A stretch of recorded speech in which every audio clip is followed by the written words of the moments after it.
किसी गांव में एक बूढ़ा व्यक्ति अपने बेटे और बहू के साथ रहता था। परिवार सुखी संपन्न था, किसी तरह की कोई परेशानी नहीं थी। बूढ़ा बाप, जो किसी समय अच्छा खासा नौजवान था, आज बुढ़ापे से हार गया था। चलते समय लड़खड़ाता था, लाठी की जरूरत पड़ने लगी थी। चेहरा झुर्रियों से भर चुका था, बस अपना जीवन किसी तरह व्यतीत कर रहा था। घर में एक चीज़ अच्छी थी कि शाम को खाना खाते समय पूरा परिवार एक साथ टेबल पर बैठकर खाना खाता था।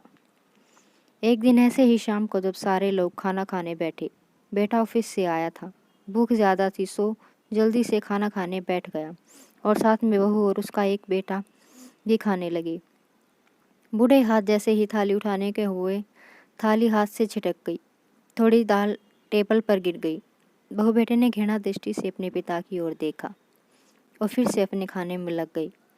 बूढ़े पिता ने जैसे ही अपने हिलते हाथों से खाना खाना शुरू किया तो खाना कभी कपड़ों पे गिरता, कभी जमीन पर।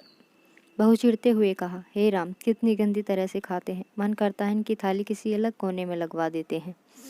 बेटे ने भी ऐसे सिर हिलाया जैसे पत्नी की बात से सहमत हो। उनका बेटा ये सब मासूम से देख रहा था। अगले दिन पिता की थाली उस टेबल से हटाकर एक कोने में लगवा दी गई। पिता की डरबराती आंखें सब कुछ देखते हुए भी कुछ बोल नहीं पा रही थी। बूढ़ा पिता रोज की तरह खाना खाने लगा। खाना कभी इधर गिरता, कभी उधर। छोटा बच्चा अपने खाना छोड़कर लगातार अपने दादा की तरफ देख रहा था।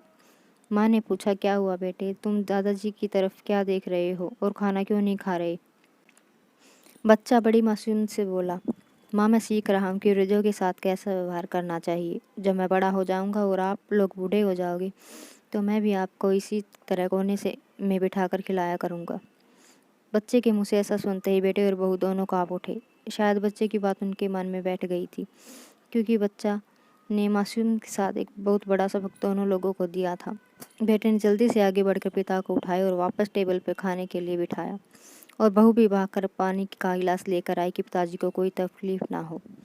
इस कहानी से शिक्षा मिलती है कि माँ बाप इस दुनिया की सबसे बड़ी पूंजी है। आप समाज में कितनी भी इज्जत कमा ले या कितना भी धन इकट्ठा कर ले, लेकिन माँ बाप से बड़ा धन इस दुनिया में कोई नहीं है।